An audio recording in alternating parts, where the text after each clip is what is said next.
A deal on Dickens, who could resist? A stack of Austen, warmly kissed. Golden Age crime tales twist and turn, every page a treasure to learn. Books keep coming home with me, piles so tall they're all I see. Turn a page and sail the sea, reading always feels so free. Hi, my name is Talia. Let me turn up the light a little bit.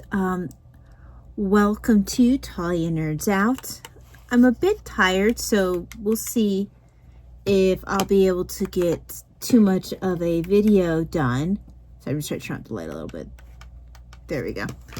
But I was hoping to maybe review a couple of books if I can get enough energy. I made tamales over the weekend, and that always saps me of a lot of energy because I do the whole, from scratch kind of thing for that when I do make tamales. So it takes a lot of energy, but it was well worth it every single time. But anyway, because of that, I am a bit tired, but I do want to get a video or two out. So I think I'm going to do this one first, because then I can put away my book journal, or one of my book journals. I have several going at once because I'm about a year behind, at least, in the way of book journal entries, so I'm still desperately trying to catch up. But thankfully, some of these books that I'm reading now are rereads from the past couple of years, so it means that I can get a couple of books knocked out for 2 different years, which is nice. So this one that I have here is, first of all, I'm doing the Agatha Christie, it's Agatha Christie 2026. That's the challenge on Instagram. It's done by official Agatha Christie. That's the Instagram account. And every year they do some sort of Agatha Christie challenge. And this year I've been taking part in their challenges for that. And the one for June was to read a book that you think, an Agatha Christie book that you think should be best read all in one sitting. And their choice, now you could diverge from their choice, which is what I did, but their choice was The Murder of Roger Ackroyd. I went with something different. I chose to go with a story that in the book itself actually occurs over the course of one evening. So that would be Agatha Christie's Spider's Web. Now this is a bit different than your average Agatha Christie. And in that case, it might be one of the lesser known works for her. This is actually an adaptation from a screenplay of hers. This is adapted into a novel by Charles Osborne. I think he does a pretty good job of pulling the material over. It doesn't feel like he adds, as far as I can tell, he doesn't add a ton of his own stuff to it. It feels like he really did just try to make her play into a novel. And another reason why this might not be one of her better known works, unless you're familiar with her plays, is because it's actually fairly recent comparison to some of the other works. It's comparatively recently put into a novel form. Both, I think Black Coffee has been out for a while like that, and maybe even Unexpected Guest. Let me double check with Unexpected Guest.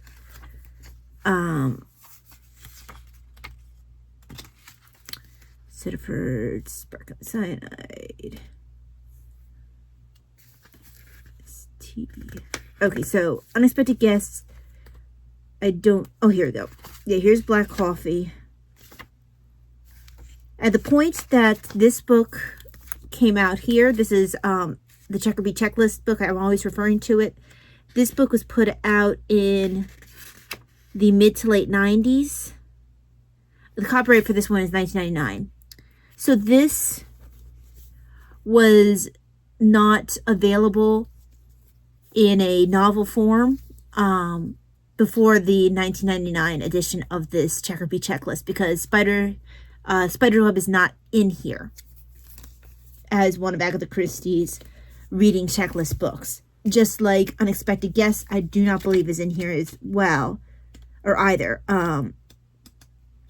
Black Coffee is, which is another adaptation from one that Agatha Christie's plays. But there's most of her work is actually in my little Checkerby checklist, so it's notable when there is one that is not. So I have always really enjoyed this story.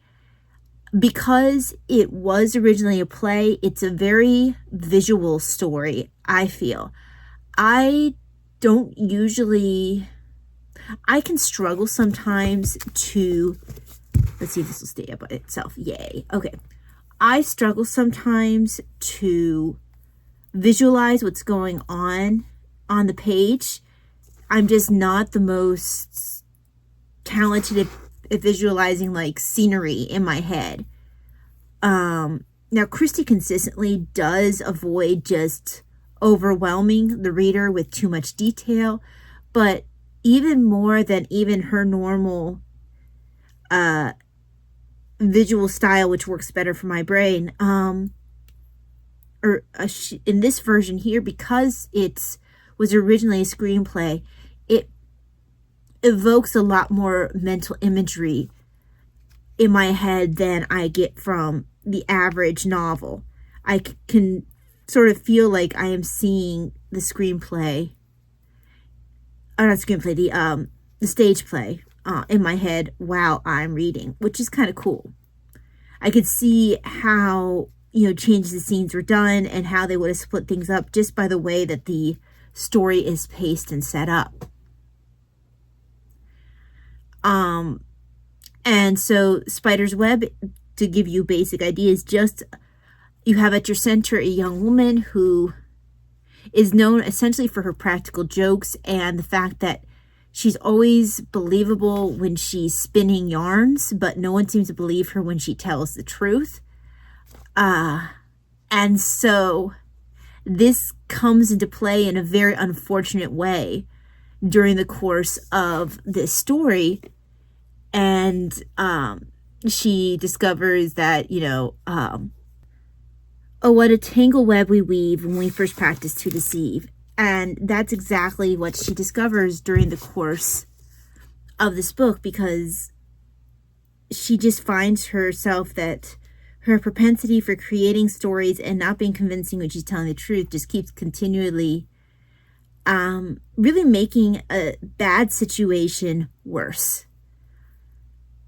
I enjoy the visual style. This is probably my favorite of the plays that Charles Osborne has adapted into book form, and he's done 3 of Agatha Christie's plays this way. Black Coffee, which I need to give another chance. I started reading, but it was a Poirot one, and I didn't feel like the voice was completely captured by Osborne, but I didn't get very far, so maybe I didn't give it a good enough chance.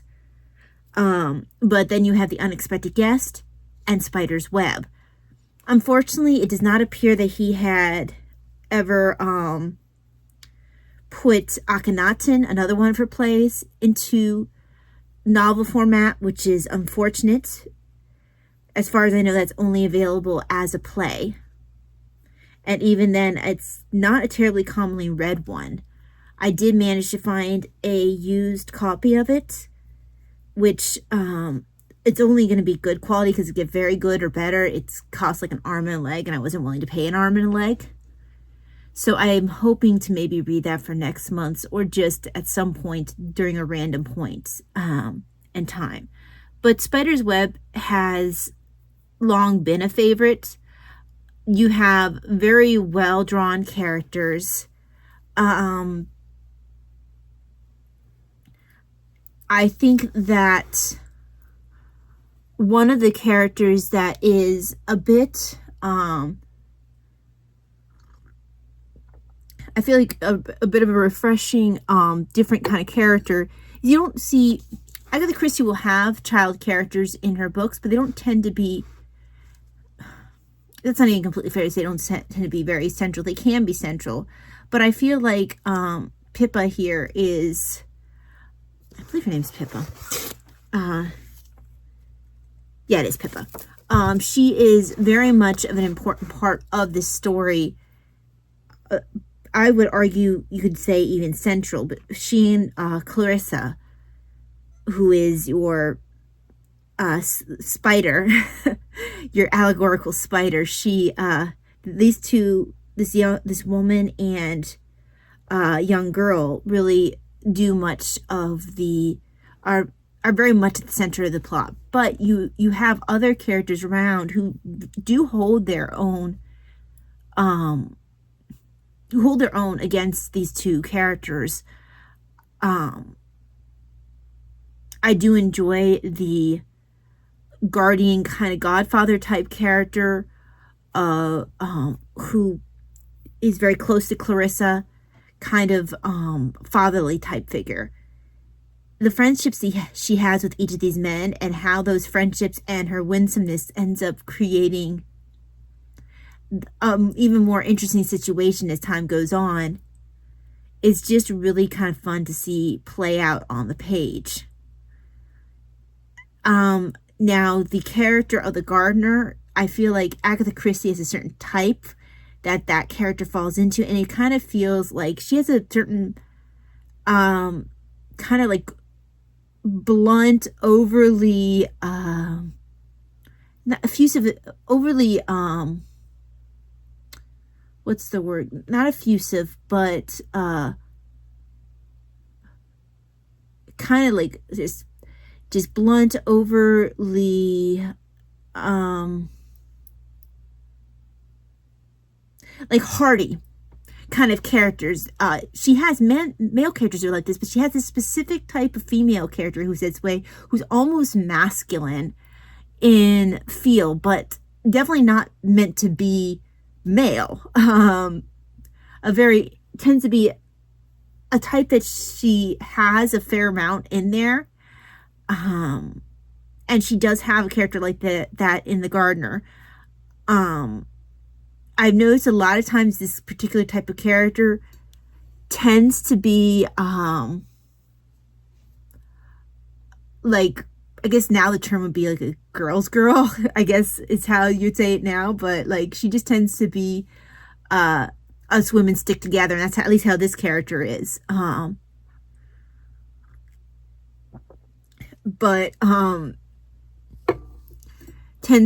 So she's a very interesting character as well. You have just an interesting cast, and it's not like it's a huge cast because it would be a bit overwhelming on the stage, and I think that this story does quite well with the small cast that it has. I think you have like 4, maybe a total of 6 men, but they're never present with, not all of them are main parts. And you have 2 women and a young girl. I don't even think that you see the butler's wife. She's just referenced.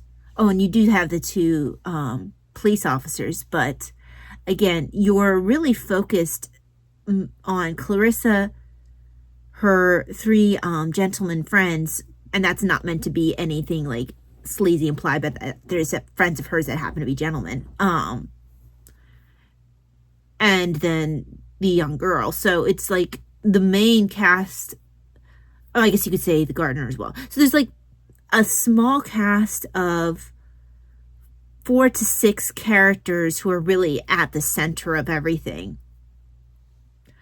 Oh, 7 if you include the person who gets taken out.